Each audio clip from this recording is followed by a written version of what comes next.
Amém. Graças ao Senhor. Estamos com o lombo bastante de tantas lambadas que o César nos deu com classe, né? De forma bem que nós aceitamos beijando a vara, graças a Deus. Eu que pensava que não tinha nada que se arrepender, agora estou encrencado. Mas damos graças a Deus porque quando o povo de Deus se reúne, nos reunimos em torno do nome do Senhor, né? E o Senhor prometeu estar conosco. Eu quero apresentar aqui o fundamento de Deus em Deuteronômio 32, do verso 1 ao 4. Tudo que Deus faz tem fundamento.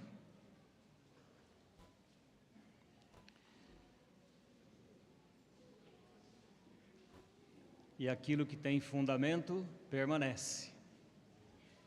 É o fundamento eterno. Diz assim: inclinai os ouvidos, ó céus, e falarei, e ouça a terra as palavras da minha boca. Esse primeiro versículo também é um grande fundamento de Deus.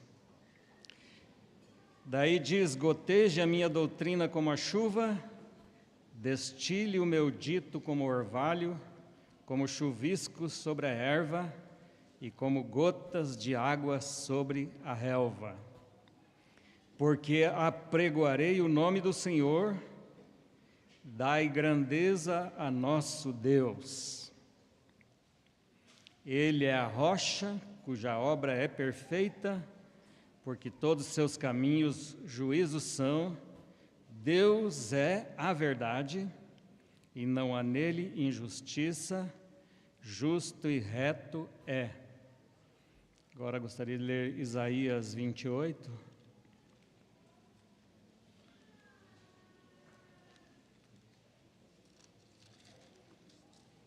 O verso 16, onde diz: portanto, assim diz o Senhor Jeová, eis que eu assentei em Sião uma pedra já provada, pedra preciosa de esquina, que está bem firme e fundada. Aquele que crer, não se apresse. Amém. Glória ao Deus vivo. Também temos o Salmo 127,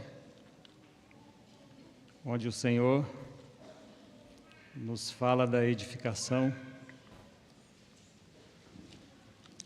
Eu creio que todos sabem de cor, mas se não, vamos lê-lo. Diz assim: se o Senhor não edificar a casa, em vão trabalham os que edificam. Se o Senhor não guardar a cidade, em vão vigia a sentinela. Isto é muito importante, isto é um fundamento do qual nós devemos ter visão. Saber que se o Senhor não edificar a casa, em vão trabalham os que edificam.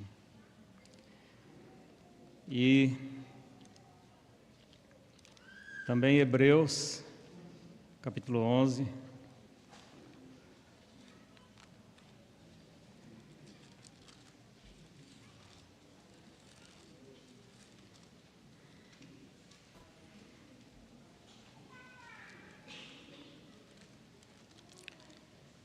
nós vemos aqui no versículo 8 que diz: pela fé Abraão, sendo chamado, obedeceu, indo para um lugar que havia de receber por herança, e saiu sem saber para onde ia.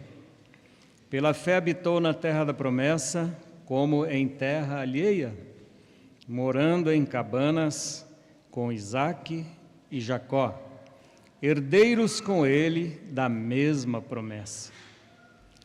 Verso 10: porque esperava a cidade que tem fundamentos, da qual o artífice e construtor é Deus. Então, nós vemos aqui neste versículo que Deus projeta e Deus constrói. Deus faz o projeto, Ele deu um modelo, desenhou o modelo e Ele mesmo edifica. Então, devemos contar com o Senhor. Ele, de fato, é aquele que realiza todas as coisas. Se nós sairmos deste fundamento, nós teremos problemas. Nós não teremos uma casa firme. Nós não teremos uma vida espiritual firme. Também temos mais duas passagens a mostrar.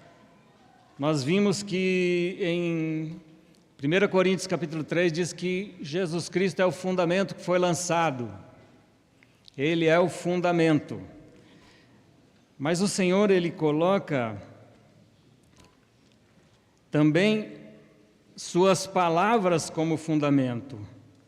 Em Mateus capítulo 7,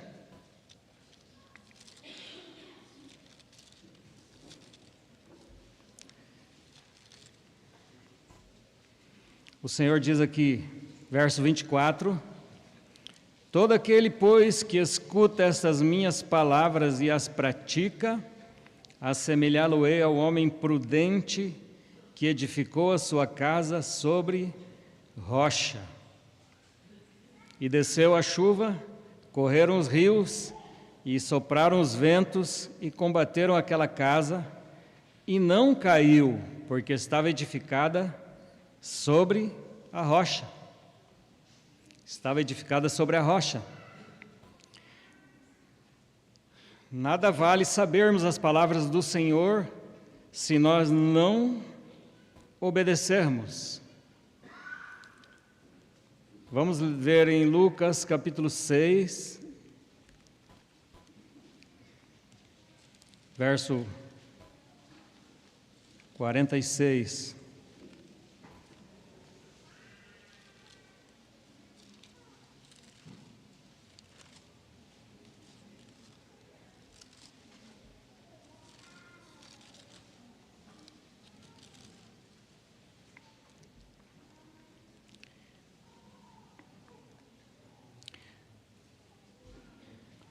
O Senhor diz assim: por que me chamais Senhor, Senhor, e não fazeis o que eu digo? Aqui Lucas coloca de um ponto de vista mais detalhado.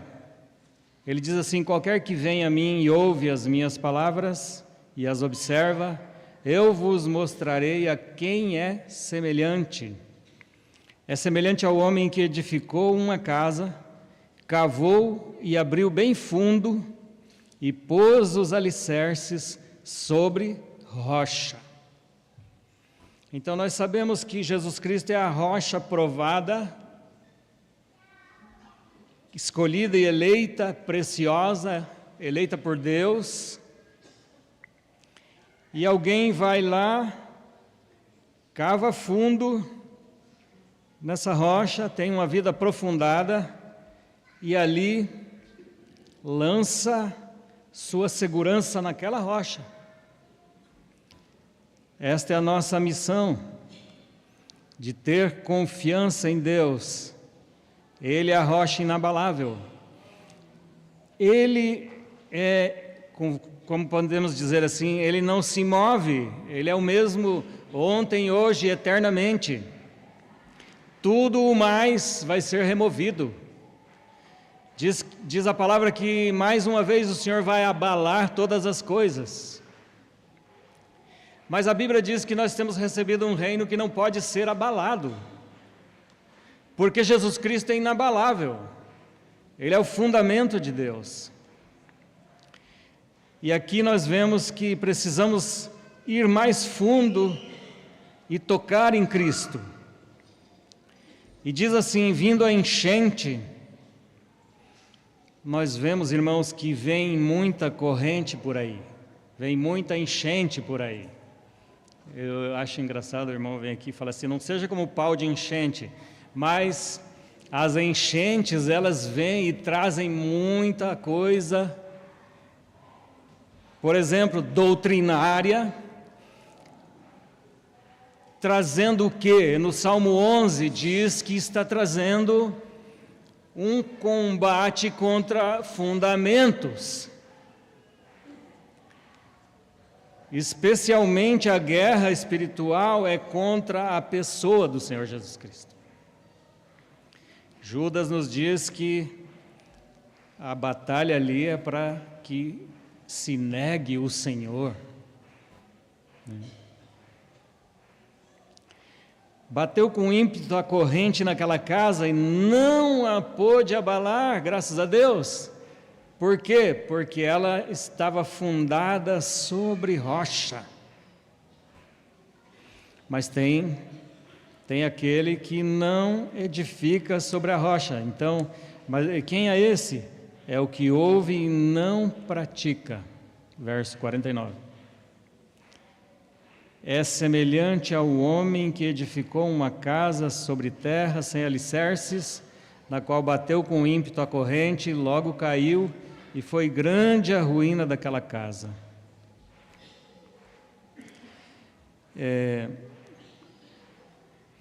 Que fundamento eu quero lançar aqui no coração dos irmãos? Um fundamento que está lá em Apocalipse, capítulo 2, verso 1 a 4.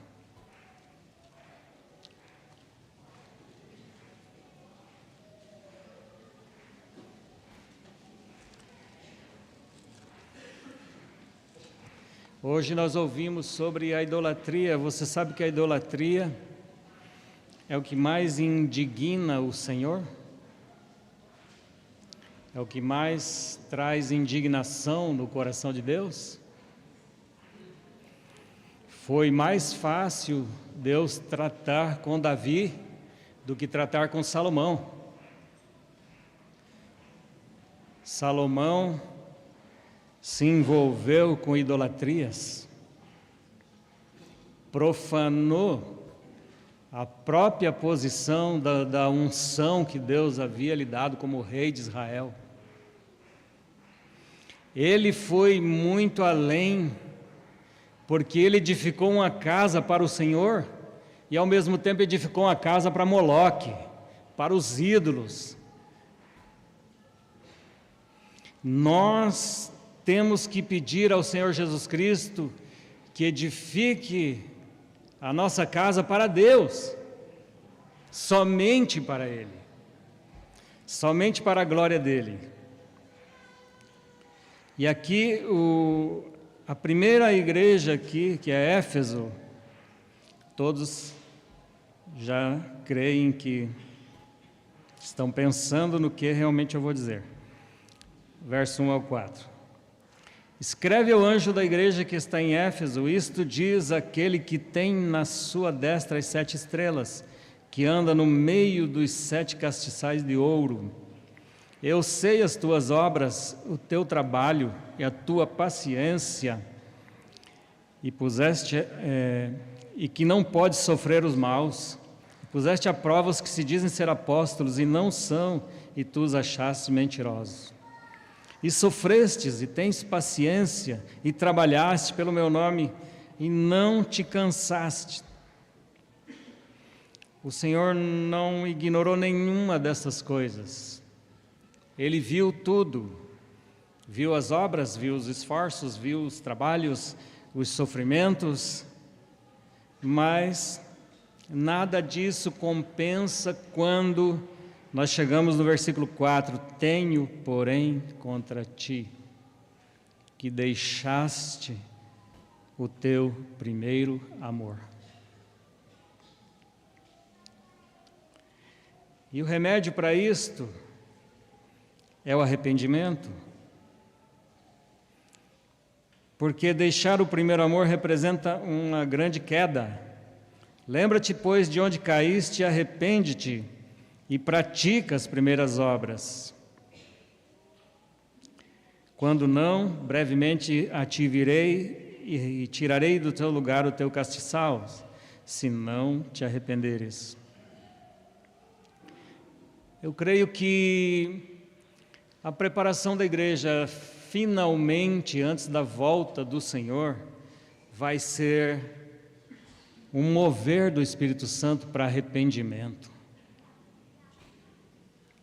Porque nós vemos aqui Pedro, quando está no dia do Pentecostes, falando, em Atos capítulo 3, verso 19, ele fala do arrependimento e ele salta para a volta do nosso Senhor. Então eu creio que, eu digo, irmãos, é melhor o arrependimento agora do que depois.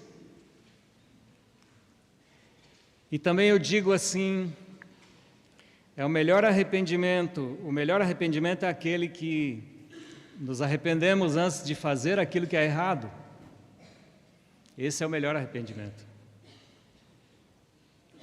Então, em Atos dos Apóstolos 3, verso 19, nos diz: arrependei-vos, pois, e convertei-vos, para que sejam apagados os vossos pecados, e venham assim os tempos do refrigério pela presença do Senhor.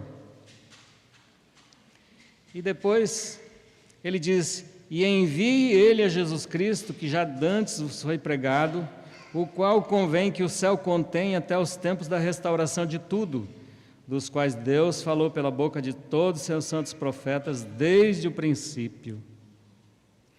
Amém? Nós estamos aguardando a volta do Senhor, né?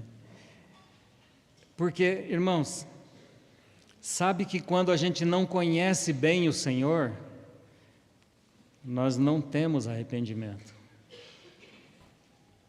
Por isso que eu digo, o arrependimento hoje, precisamos de um visitar de Deus no nosso coração, para nós voltarmos profundamente o que Deus quer, ao primeiro amor. Porque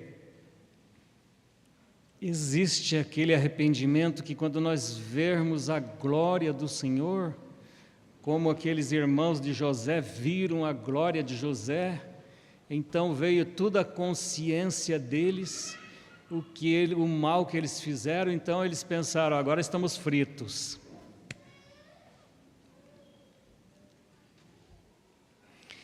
O Senhor vai nos constranger com a sua glória e beleza, e nós, olhando para Ele, vimos que nós não atendemos a tudo que Ele disse.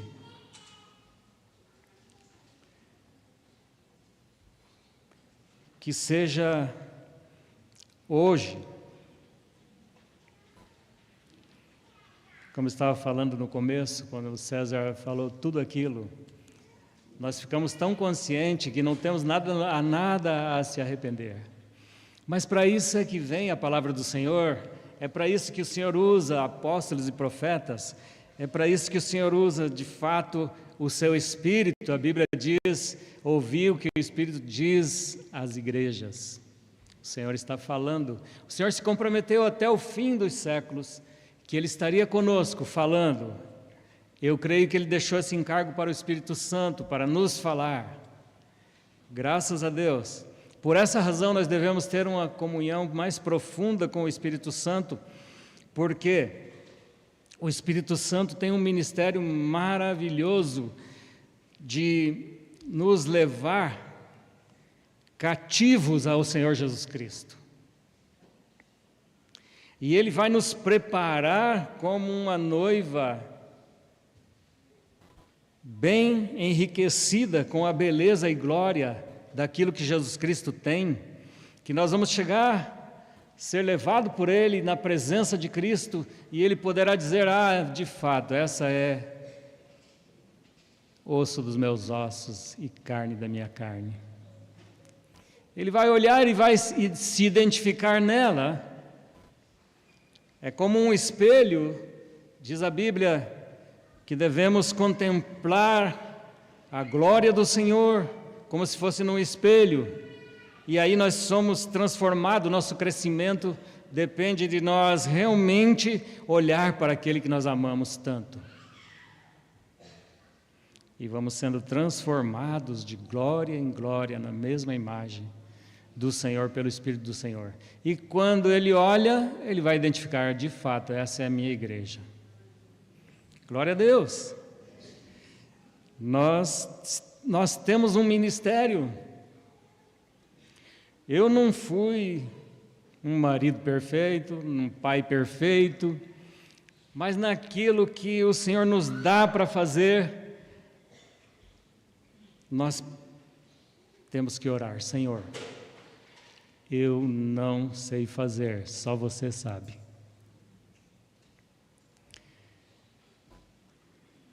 Eu clamo ao Senhor, falei: Senhor,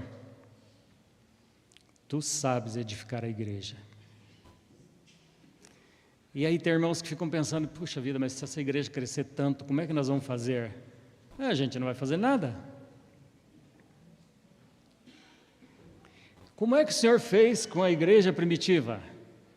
De 5.000 foi para 8.000, e enfim, os historiadores dizem que em Éfeso tinha 25.000 irmãos já naquela época. E o Senhor cuidou de tudo.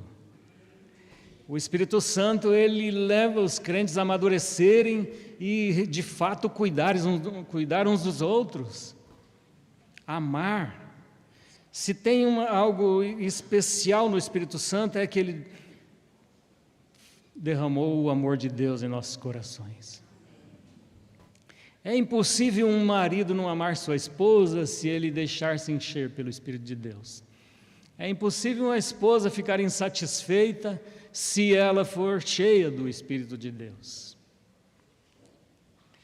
Nós precisamos hoje que o Senhor venha e visite nossas famílias e faça ser uma família cheia de Deus, da presença de Deus, que a nossa casa seja como a casa de Deus, cheia de Deus, que Deus venha e habite.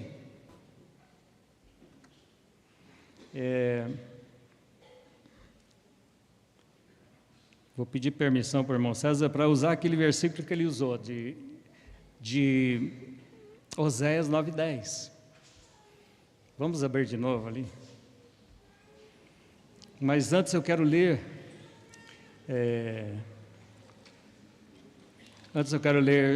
Mateus 6:24, para depois nós irmos para esse texto.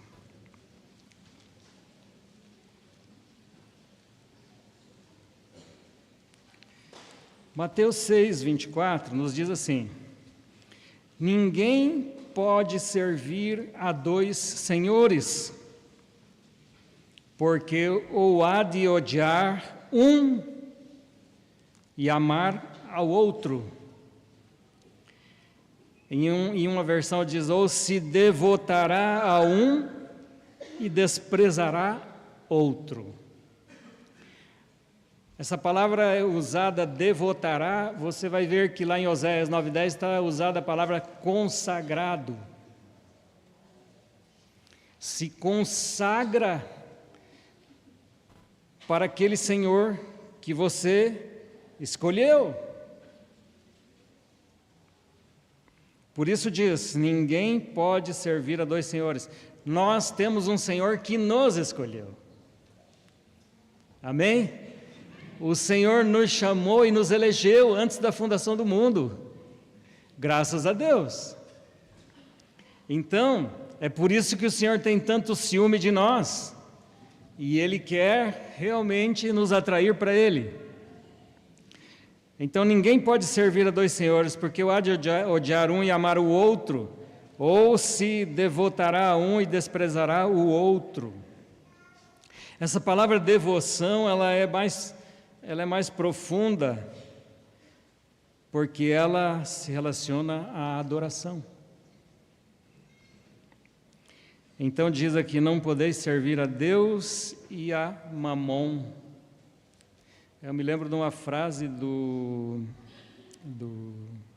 John Wesley. Ele disse: olha, eu quando pego dinheiro em minha mão, eu procuro me livrar logo dele, para que ele não fique muito tempo e encontre o caminho do meu coração. Então nós temos que tomar cuidado.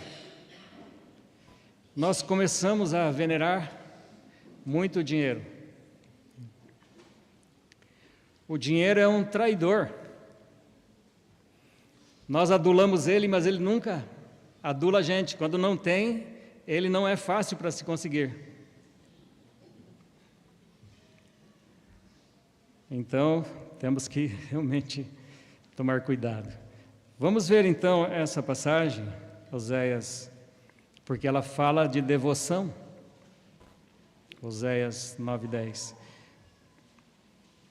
Ele diz aqui: achei Israel como uvas no deserto, via vossos pais como as primícias ou a fruta temporã da figueira no seu princípio, mas eles foram para Baal-peor, se consagraram a essa coisa vergonhosa, se consagraram, se devotaram, fizeram uma entrega de devoção e se tornaram abomináveis como aquilo que amaram. Essa palavra me desperta. Por que tanto o Senhor quer o primeiro amor? Que nós sejamos despertados a voltar ao primeiro amor. Porque o Senhor tem um propósito de nos fazer conforme a imagem do seu Filho. Romanos 8. O Senhor tem um investimento engenhoso em todo o seu serviço para nos levar à imagem do seu próprio Filho.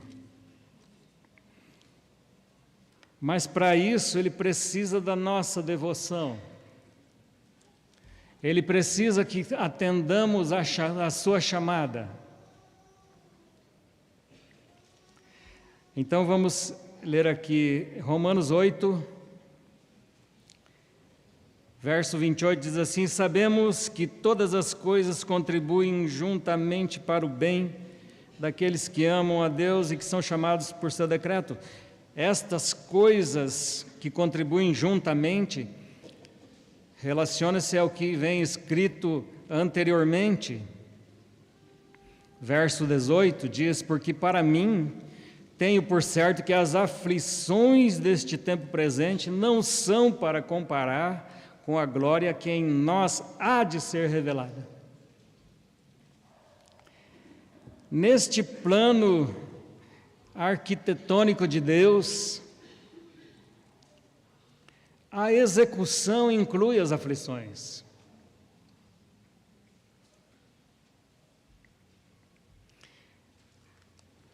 Ele é o artífice e construtor. Ele está construindo. Vamos considerar o quanto sofreram aqueles que trabalharam para fazer aquele muro da China, a muralha da China, não é? Mas depois eles viram que isso ficou realmente uma glória para a China, né? Deus está procurando produzir glória em nós e nós queremos sempre escapar da sua mão.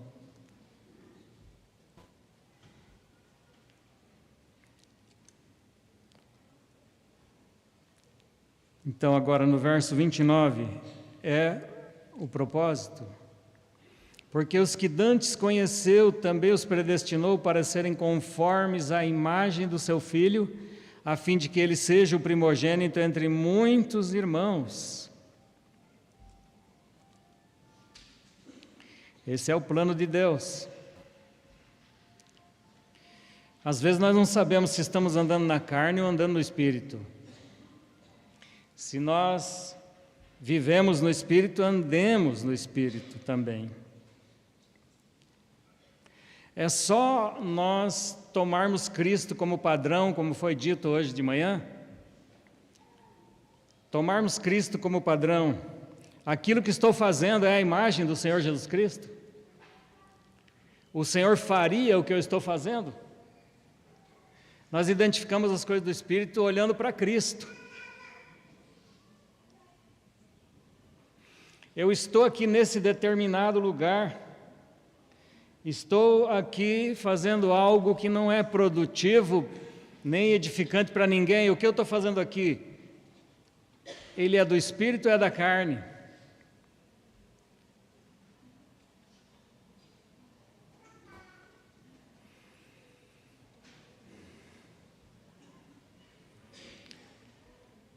Então, esse nome aí, Baal-peor, significa o Senhor da lacuna.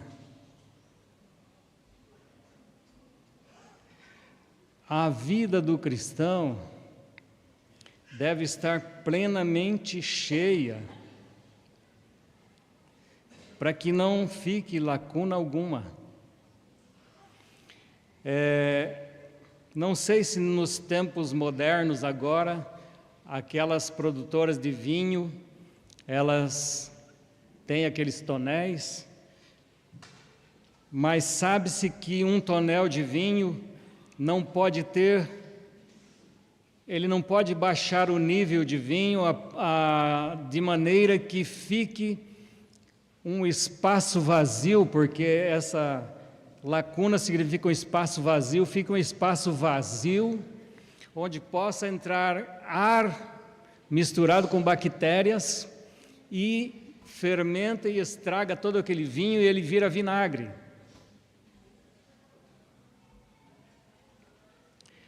Você sabe, né, o vinagre, quando a nossa vida não tá alegre no Senhor, nós estamos um pouco azedos. Nós precisamos, de fato, ter um vinho doce, a presença do Espírito Santo em nossa vida. E no Antigo Testamento, Deuteronômio 30, nós vemos a descrição do Senhor sobre o primeiro amor. Capítulo 30, o verso 14 ao 20. Porque esta palavra está muito perto de ti, na tua boca e no teu coração, para a fazeres. Vês aqui, hoje tenho proposto a vida e o bem, a morte e o mal. Porquanto te ordeno hoje que ames o Senhor teu Deus, que andes nos seus caminhos e que guardes os seus mandamentos e os seus estatutos e os seus juízos, para que vivas e te multipliques, e o Senhor teu Deus te abençoe na terra a qual vai possuir. Porém, se o teu coração se desviar e não quiserdes dar ouvidos, e fores seduzido para te inclinares a outros deuses,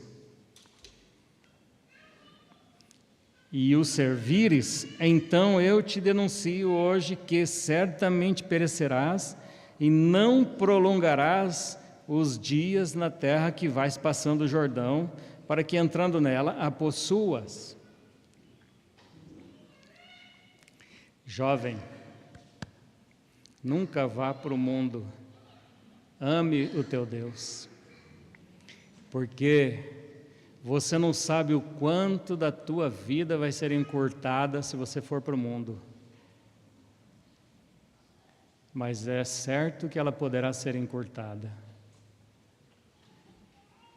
Nós devemos dar todas as primícias da nossa vida, a primícia de nossas forças, quando somos jovens, entregar ao Senhor. Temos esse privilégio de render o princípio dos nossos dias e servir a Deus precocemente.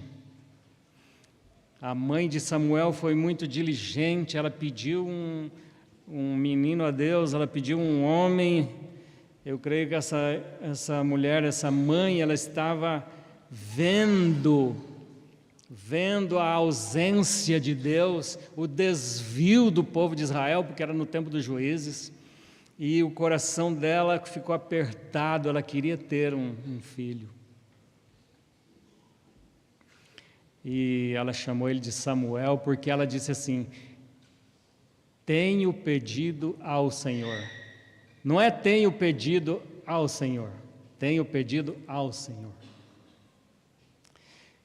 É como que se eu peço para fazer a entrega ao Senhor, como de fato ela fez. Antes ela estava envergonhada diante da sua rival e humilhada, e aí ela rebatia, ela tinha um combate, mas depois que ela disse: Senhor, se tu me deres, eu o darei a ti. Quando ela fez a entrega, resolveu tudo, seu ventre foi liberado. Nós somos frutíferos só quando entregamos, deixamos de ser estéreis quando nós entregamos nosso coração ao Senhor. Por quê? Porque quando nós nos entregamos, tudo que sair dali vai ser para a glória de Deus. Aleluia! Essa é a nossa alegria e felicidade, entregar-se ao Senhor. Maria, escutando o anjo, ficou um pouco confusa, mas como é que vai ser isso?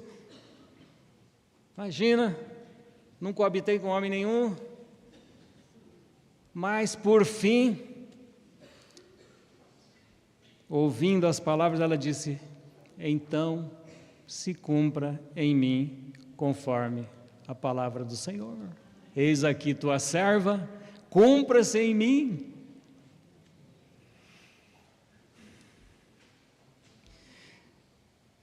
Temos que fazer esta oração todos os dias. Cumpra-se em mim, Senhor, conforme a tua palavra. E a palavra de Deus é poderosa para dar cumprimento. O Senhor não deixa cair nenhuma palavra que Ele falou. Hoje o irmão falando, nós passamos aflições, eu passo aflições, passo angústias, dores de parto,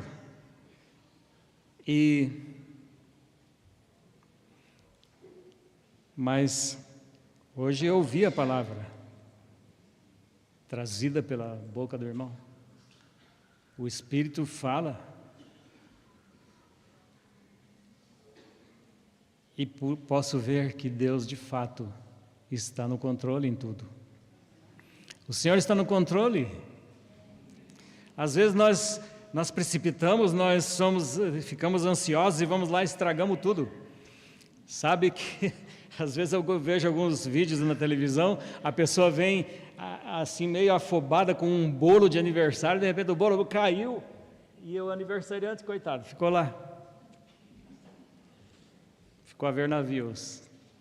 Ele ia comer um bolo e agora não tem bolo, está espatifado no chão. Nós temos que esperar no Senhor.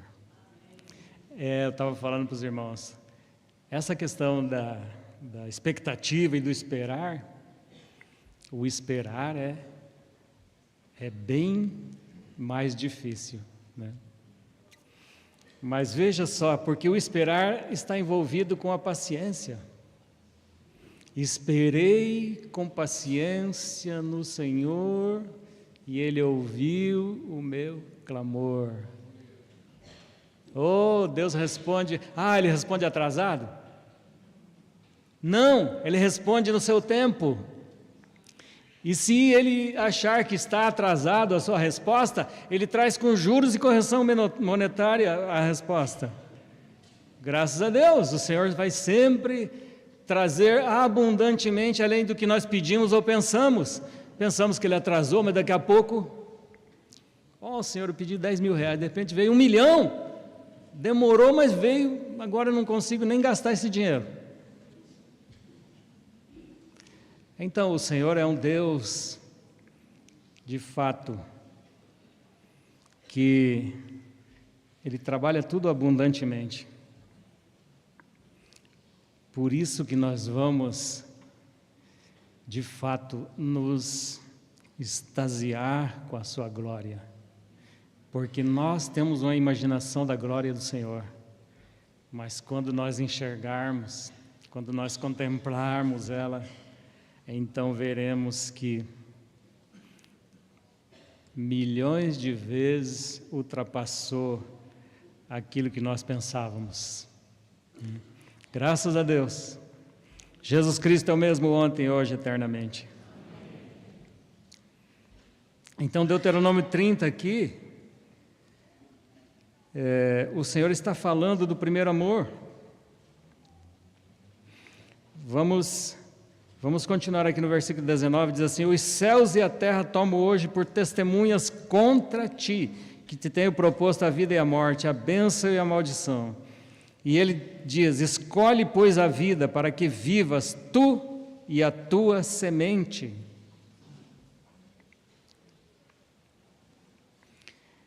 O que ele aconselha aqui? O que o Senhor está dando como mandamento? Não podemos usar essa palavra aconselhamento. Deus não aconselha, Ele dá um mandamento.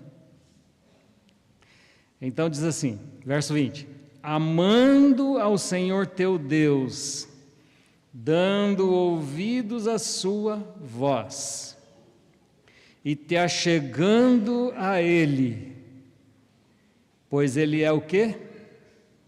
A tua vida e a longura dos teus dias, para que fiques na terra que o Senhor jurou a teus pais, a Abraão, a Isaque e a Jacó, que lhes havia de dar. O Senhor quer, para que nós vivamos bem, para a sua glória, amando ao Senhor, dando ouvidos à sua voz, achegando-se a Ele.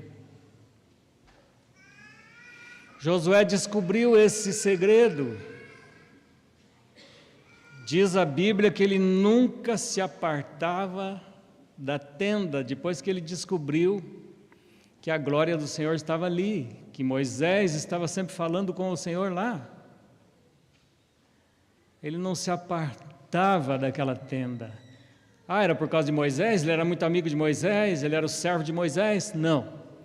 Ele ficou preso por aquela glória que ele enxergava ali, na tenda. Paulo, quando escreve aos Efésios, ele diz: eu, o prisioneiro do Senhor. E também ele escreve nas suas cartas que o amor de Cristo nos controla. Estamos presos, somos prisioneiros. Se você não é, então se faça hoje prisioneiro de Jesus Cristo, prisioneiro dele. E se isto você viver, a Bíblia diz assim: ensina o teu filho no caminho que ele deve andar, até quando ficar velho não se desviará dele. Mas daí, Billy Graham falou uma coisa: mas certifique-se de que você mesmo anda nele.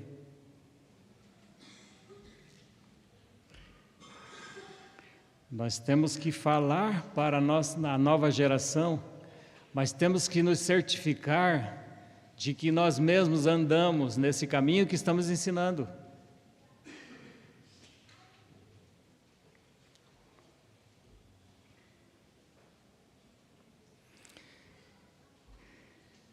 Alguém falou que nós devemos deixar para a geração que vem atrás de nós o caminho iluminado com a chama da devoção, para que aqueles que vêm atrás de nós possam seguir o mesmo caminho.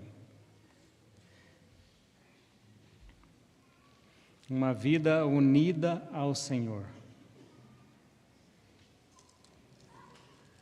Também João capítulo 14, verso 15.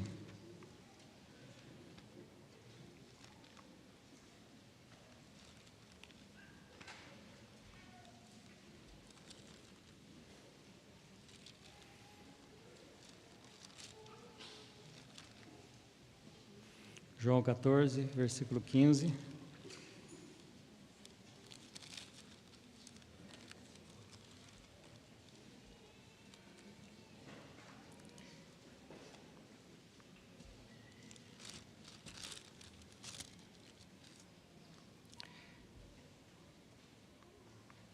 Diz assim: se me amardes, guardareis os meus mandamentos.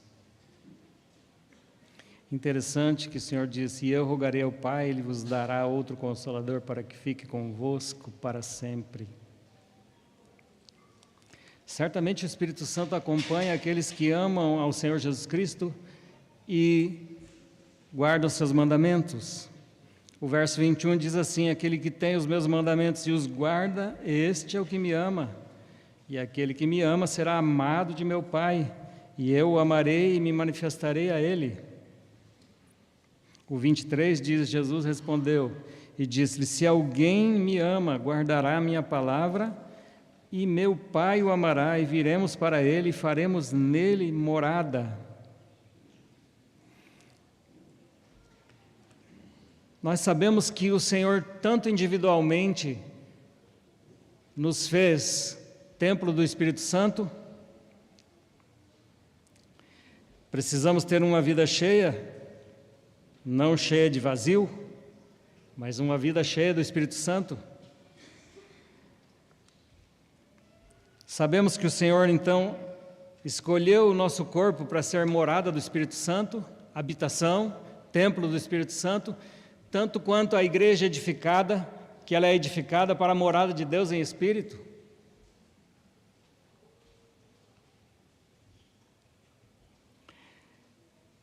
Temos aí, então,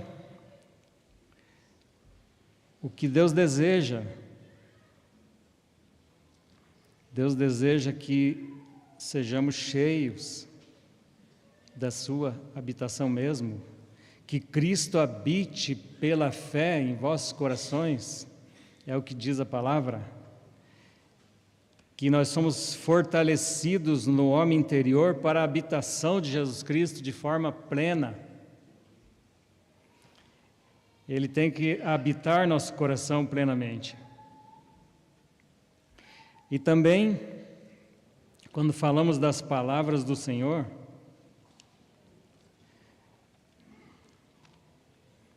por que o Senhor lança o fundamento? Ele lança o fundamento exatamente para nós conhecermos quem é o nosso Deus, quem é a nossa rocha. E não há nenhum Deus além dele. Aqui em Deuteronômio capítulo 6,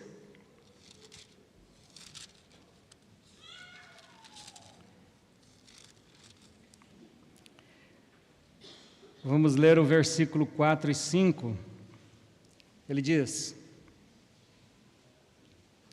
lembre-se que mostrei o Senhor como fundamento, como rocha, e suas palavras também como fundamento da edificação que Deus usa para nos edificar e também nos santificar. 4 e 5 diz: ouve, Israel, o Senhor nosso Deus é o único Senhor. Em alguma versão diz assim, se fosse dizer no original, diria: ouve, Israel, o Senhor nosso Deus é um. Amarás, pois, o Senhor teu Deus de todo o teu coração, de toda a tua alma e de todo o teu poder. E ele diz no versículo 6 e 7, estas palavras que hoje te ordeno estarão no teu coração, primeiramente, e as intimarás a teus filhos, e delas falarás assentado em tua casa, andando pelo caminho, deitando-te e levantando-te. O Senhor mandou você falar isto para os filhos. Se você tiver esse comprometimento, o edificador é Deus. Quando nós falamos as palavras do Senhor, se o Espírito Santo nada fizer vivificar a palavra em nossos corações, não acontecerá nada. Nós precisamos colocar as palavras do Senhor para nossos filhos, porém precisamos dobrar nossos joelhos e orar para que o Espírito Santo faça brotar nos corações deles a regeneração. Eu lembro que tinha um pastor, ele contou a história, ele disse que tinha uma mulher que vinha sempre na reunião, e ele ia e preparava sermão bem elaborado, evangelístico, para aquela mulher se converter, e ele pregava, passaram-se uns 20 anos, e a mulher não se converteu, e ele sempre preparando sermão. Um dia Deus falou com ele: é eu que converto, não é você.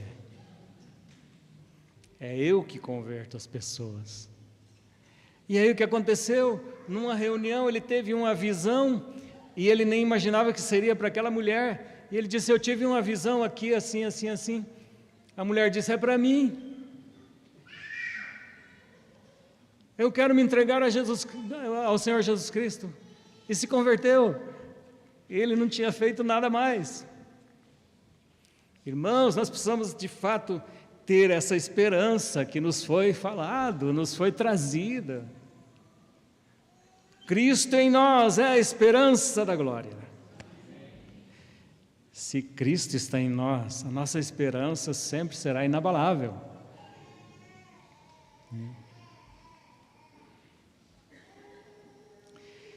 Glória a Deus. Nós somos o povo da aliança de Deus, do pacto. E é o pacto por escolha de Deus. Também aí Deuteronômio 4, verso 1 e 2,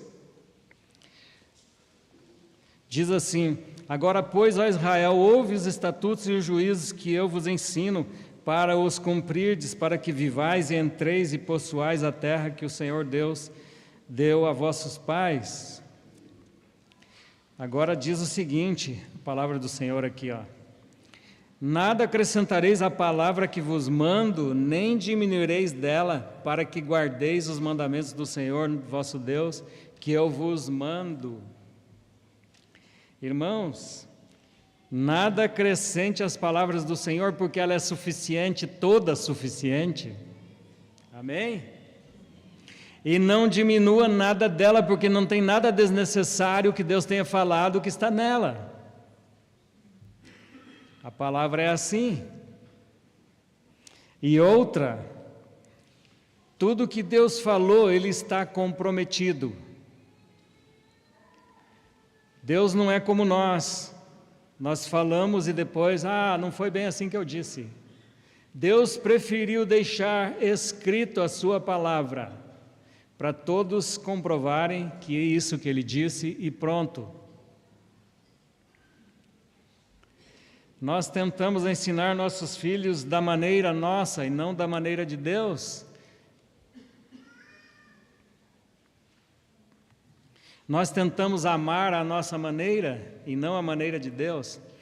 Eu, assim, ultimamente eu estou acreditando que quando nós casamos, ninguém casou por amor. Nós casamos por paixão. Quando nós entramos para o casamento, começamos a descobrir o que é realmente amar verdadeiramente. Precisamos perdoar, precisamos lavar os pés da esposa, precisamos fazer um monte de coisas, precisamos suportar. E tribulações. Uma vez nossa filha estava quase morrendo, nós passamos a noite toda ali acordado, eu segurava ela aqui, fiquei sentado porque ela com pneumonia não podia deitar, ela chorava, fiquei sentado segurando e cochilava e tal. No outro dia no trabalho cochilei, e toda essa tribulação. E aí o Senhor curou. Ficamos nos humilhando, chorando na presença de Deus. Então, todas essas coisas, nós começamos a ver que agora estamos aprendendo a amar. A paixão acabou, vieram as tribulações, nasceram os filhos. Precisamos estar ajudando a esposa, aqui e ali. Eu vou dizer uma coisa, estou amando mais a minha esposa hoje do que antes. Se você é um egoísta e não quer abrir mão, não quer morrer para isso, não quer tomar cruz, então não case. Porque não dá certo, vai virar divórcio. Porque você sabe que os crentes estão hoje buscando alternativa para divórcio? E eles começam a se justificar pelas Escrituras.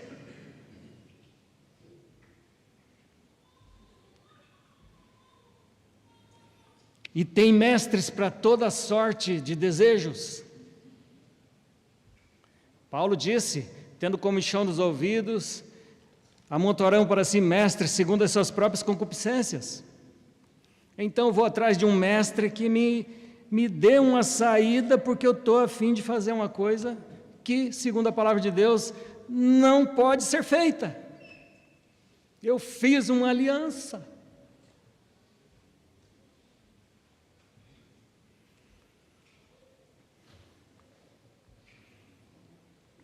Por isso que precisamos do Senhor. O Senhor Jesus Cristo dentro de nós, encarnado em nós,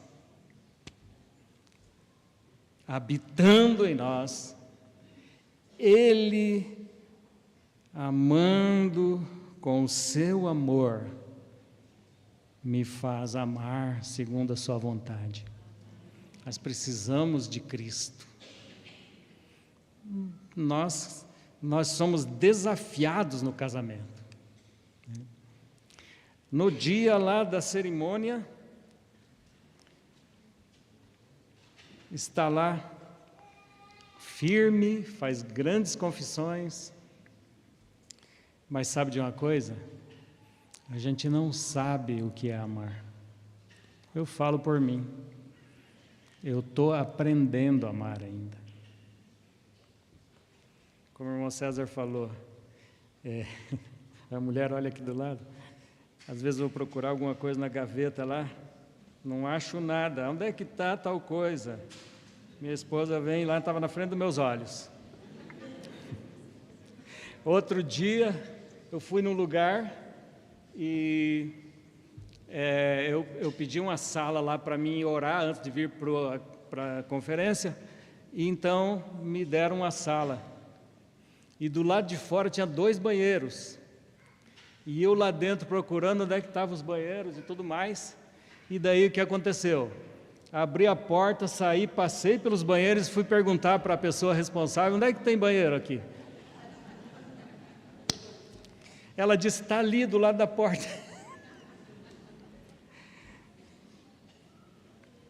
Às vezes minha esposa tem que orar por mim. Fala, oh meu Deus. A gente é cego de marré.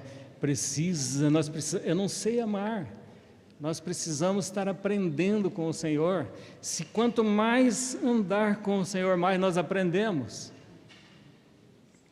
Eu fico impressionado quando leio os evangelhos. Um dia eu li todas as ações de Jesus relacionadas às pessoas. O Senhor pegou aquele cego pela mão e foi andando com ele e o curou. A atitude do Senhor Jesus Cristo, tocar no leproso,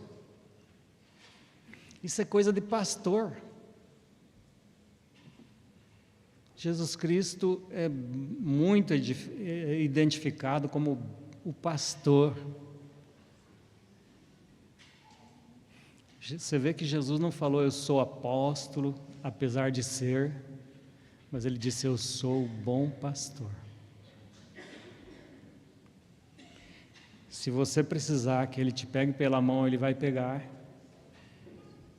Se você precisar que ele te leve no colo, ele vai levar, porque ele é um pastor. O bom pastor dá a sua vida pelas ovelhas.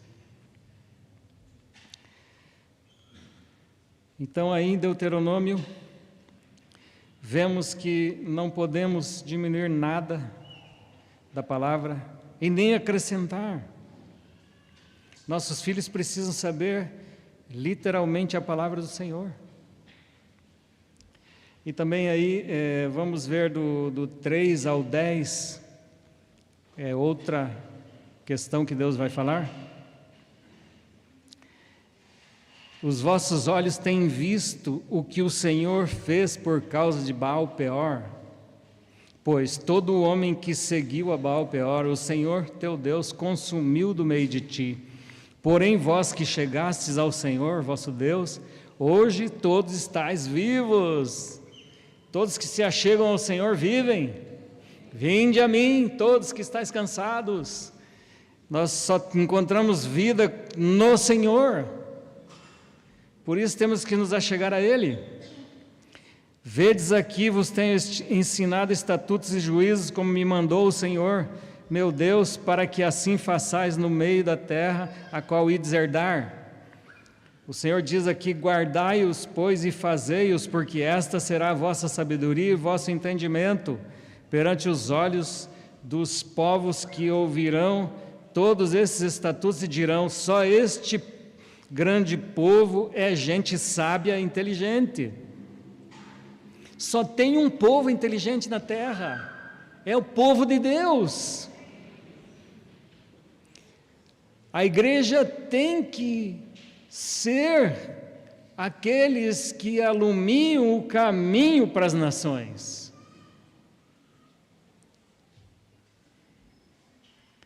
Nós mesmo vendo Israel naturalmente, no campo natural, eles são mais inteligentes que as outras nações? Eles têm mais tecnologia, ciência? Isto naturalmente. Mas o povo de Deus tem, a igreja tem muito mais inteligência. Por quê?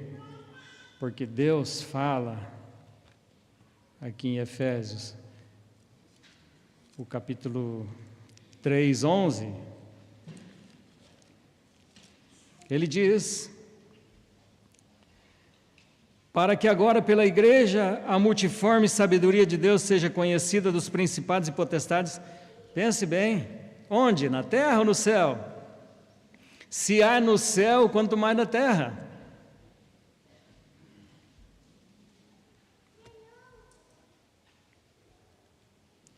A pedra no sapato do mundo é a igreja.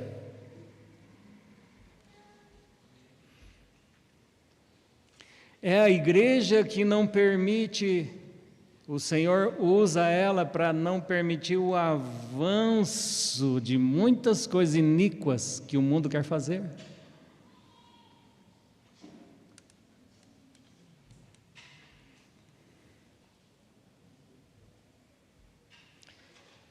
Nossa vida tem que ser unida ao Senhor. João 15, versos 4 e 5.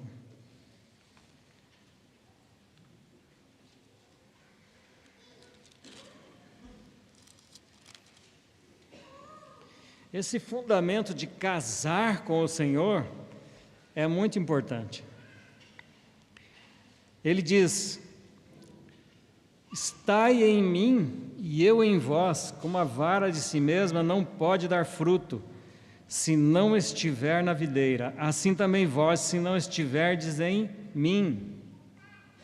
O 5 diz: eu sou a videira e vós as varas, quem está em mim e eu nele, esse dá muito fruto, porque sem mim nada podereis fazer. Eu sou o artífice e construtor, amém? Sem mim nada podereis fazer. Vocês podem conhecer o projeto, mas é Deus que deve fazer. Salmo 127, se o Senhor não edificar a casa, em vão trabalhos que edificam. Nós temos que pôr esse fundamento no nosso coração e devemos todos os dias, Senhor, ajuda-nos. Às vezes tem vezes que eu medito na palavra a semana inteira, mas quando chega na hora da reunião não tem palavra, eu falo, Senhor, por que o Senhor não envia a palavra, Senhor? Então, o Senhor envia a palavra. Às vezes eu posso pensar que Deus quer que eu fale tal coisa, mas quando chega num culto, o Senhor tem toda a autoridade para falar o que Ele quiser.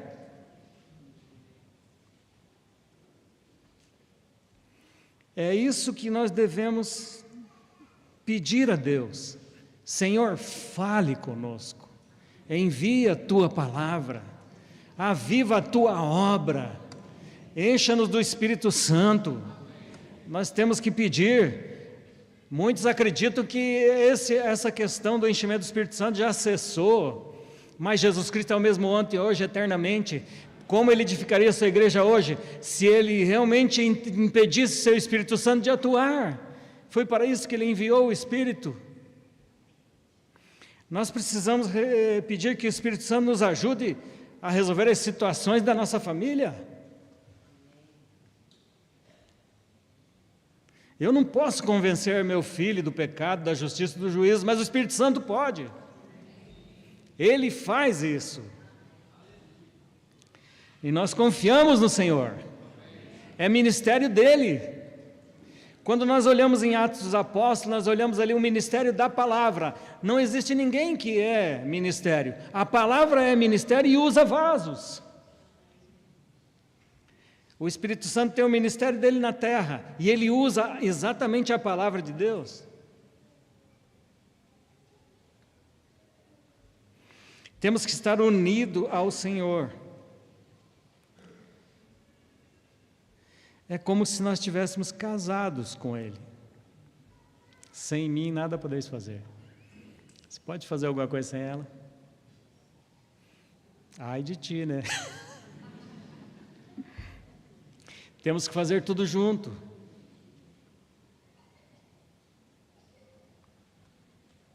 Eu conheci um homem que ele tirava férias e ia viajar sozinho para as férias.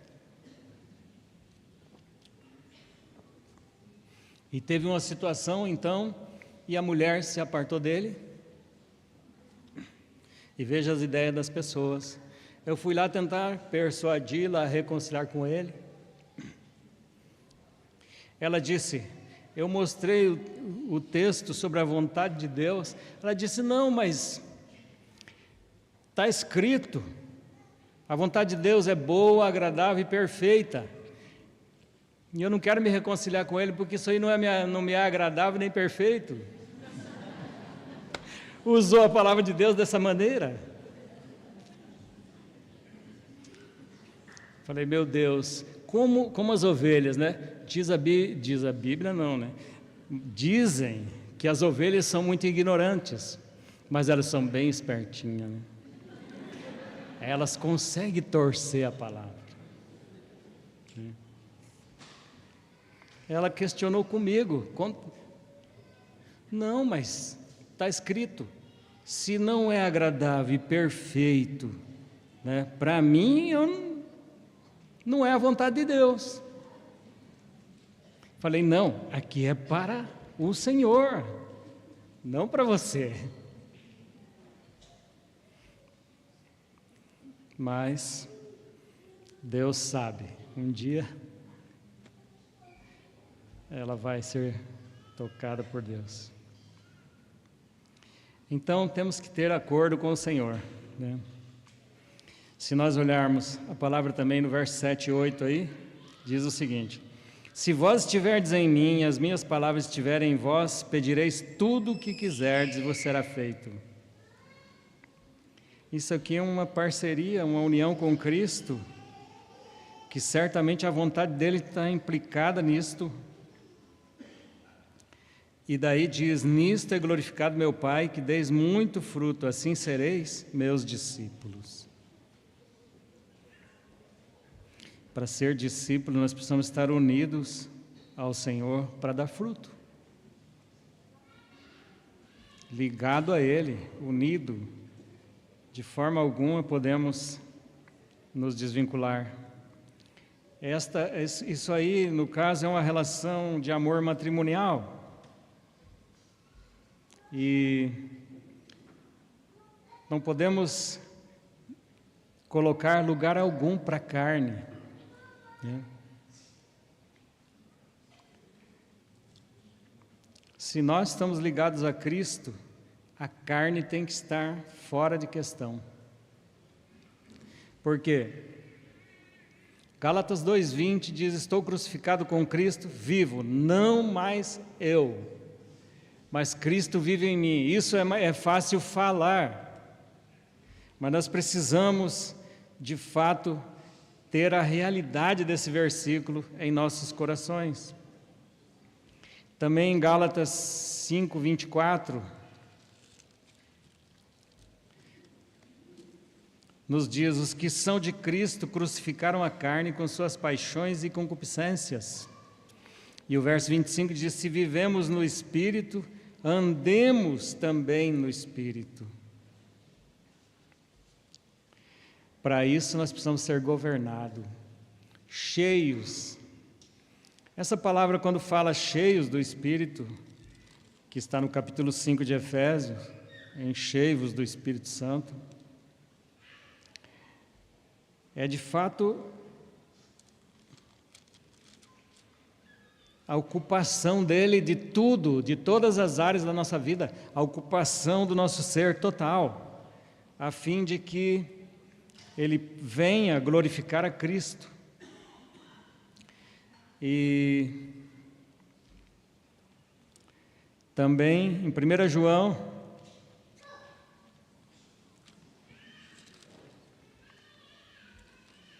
capítulo 2, verso 6, nos diz: aquele que diz que está nele também deve andar como ele andou.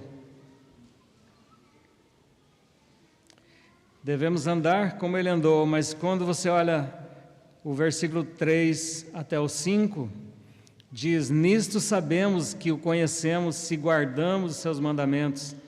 Aquele que diz eu conheço e não guarda os seus mandamentos é mentiroso e nele não está a verdade.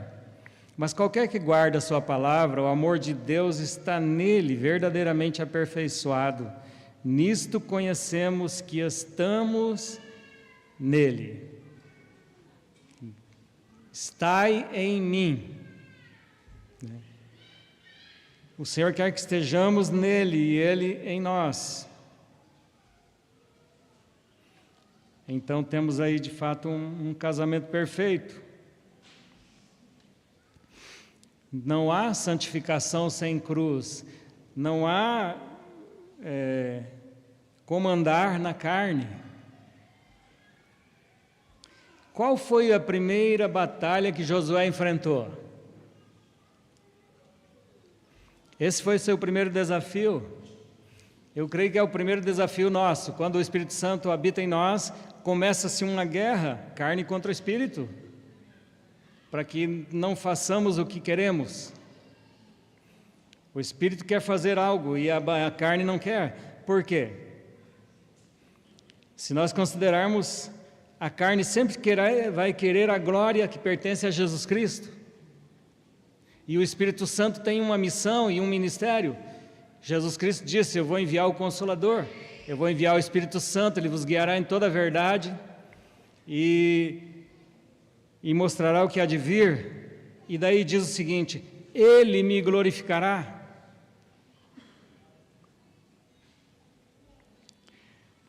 O Espírito Santo, ele está com a missão de glorificar a Jesus Cristo. E a carne está para roubar a glória de Cristo.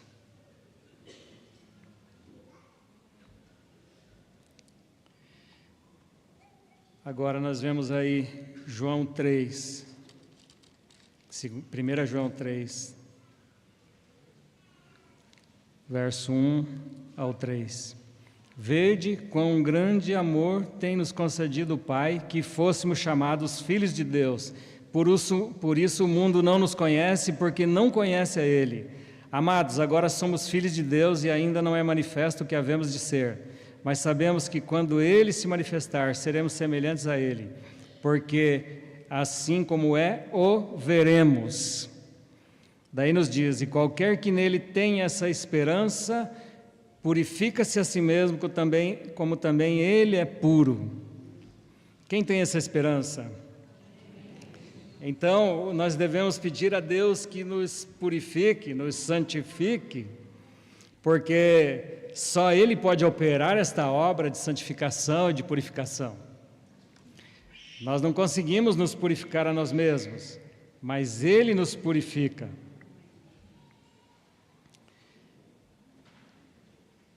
Então, nossa vida familiar tem que ser cheia do Espírito Santo.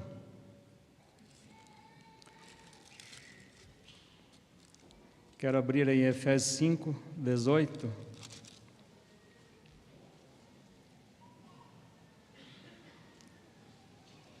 Efésios 5, 18.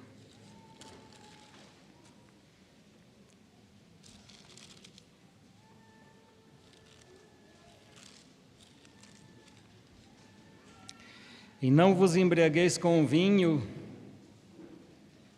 isto é, não vamos dar lugar à carne. Não vos embriagueis com vinho em que há contenda, mas enchei-vos do Espírito. É interessante que esta palavra de Paulo vale para os versículos que estão vindo, para os mandamentos que vão vir depois. Nós paramos aqui porque o escritor, os que compuseram a Bíblia, fizeram um parágrafo aqui no verso 21, mas depois, quando nós vemos a continuidade, vai falar do casamento.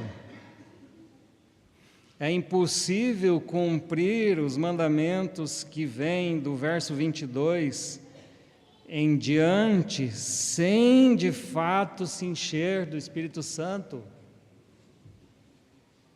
Nós precisamos desse fundamento do poder de Deus para que Ele nos subjugue da forma que Ele tem essa condição de nos constranger e nos levar a fazer o que Deus quer, fazer o que lhe é agradável. Aquilo que é agradável a Deus, o Espírito Santo aprova, porque Ele mesmo pode fazer através de Cristo. Hebreus capítulo 13, verso 20, nós podemos ver isto.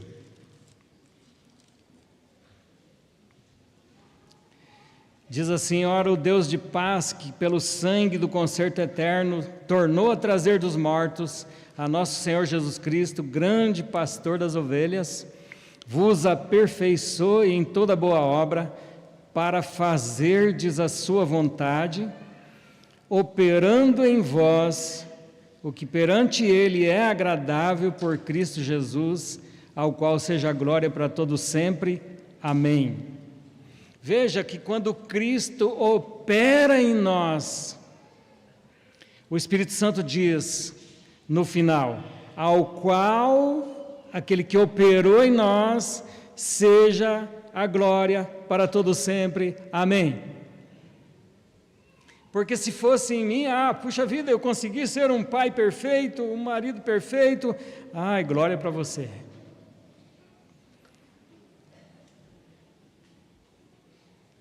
É Deus operando em vós o que é perante Ele agradável por Cristo Jesus, ao qual seja a glória para todo sempre. Amém.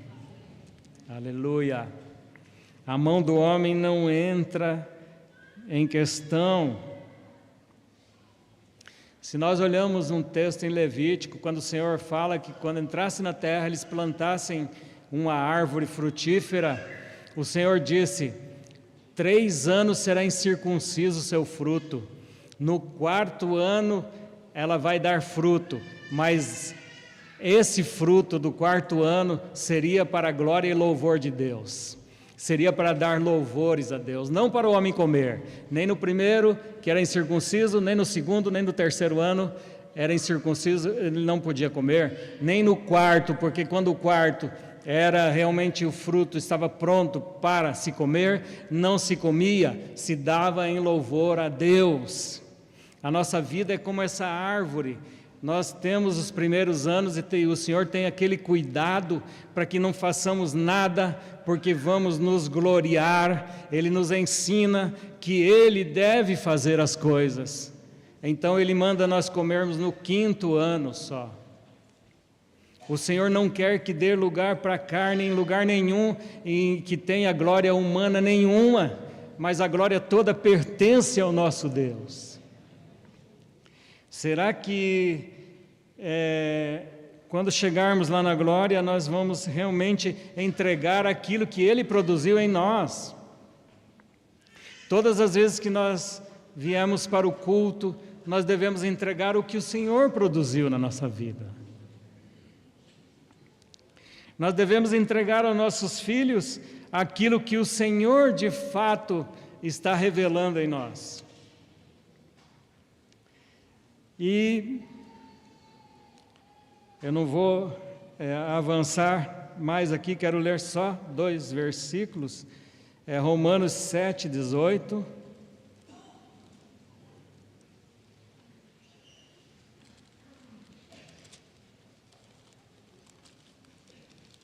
Romanos 7, 18 diz o seguinte: porque eu penso que todos aqui sabem disso. Paulo estava consciente e disse: porque eu sei que em mim, isto é, na minha carne, não habita bem algum. Puxa, mas mesmo depois de convertido? Exatamente, porque depois de convertido eu estou consciente disso. Antes eu não estava, que eu era um miserável. O Senhor fala que nas primícias, quando fosse levar as primícias, o cesto das primícias, a pessoa tinha que chegar diante do sacerdote e dizer assim: meu pai foi um Ciro miserável, e agora eu entrei na terra, mas eu era também um miserável.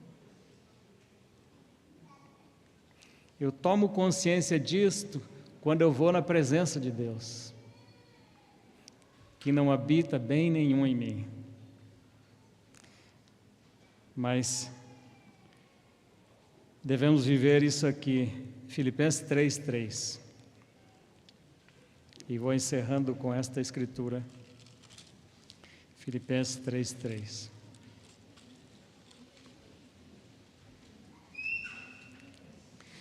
Porque a circuncisão somos nós, que servimos a Deus no Espírito,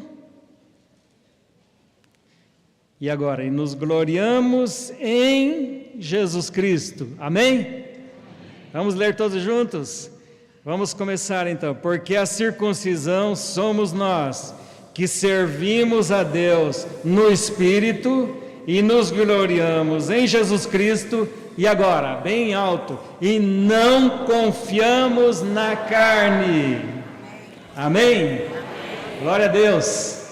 Bendito seja o Senhor. Que o Senhor seja glorificado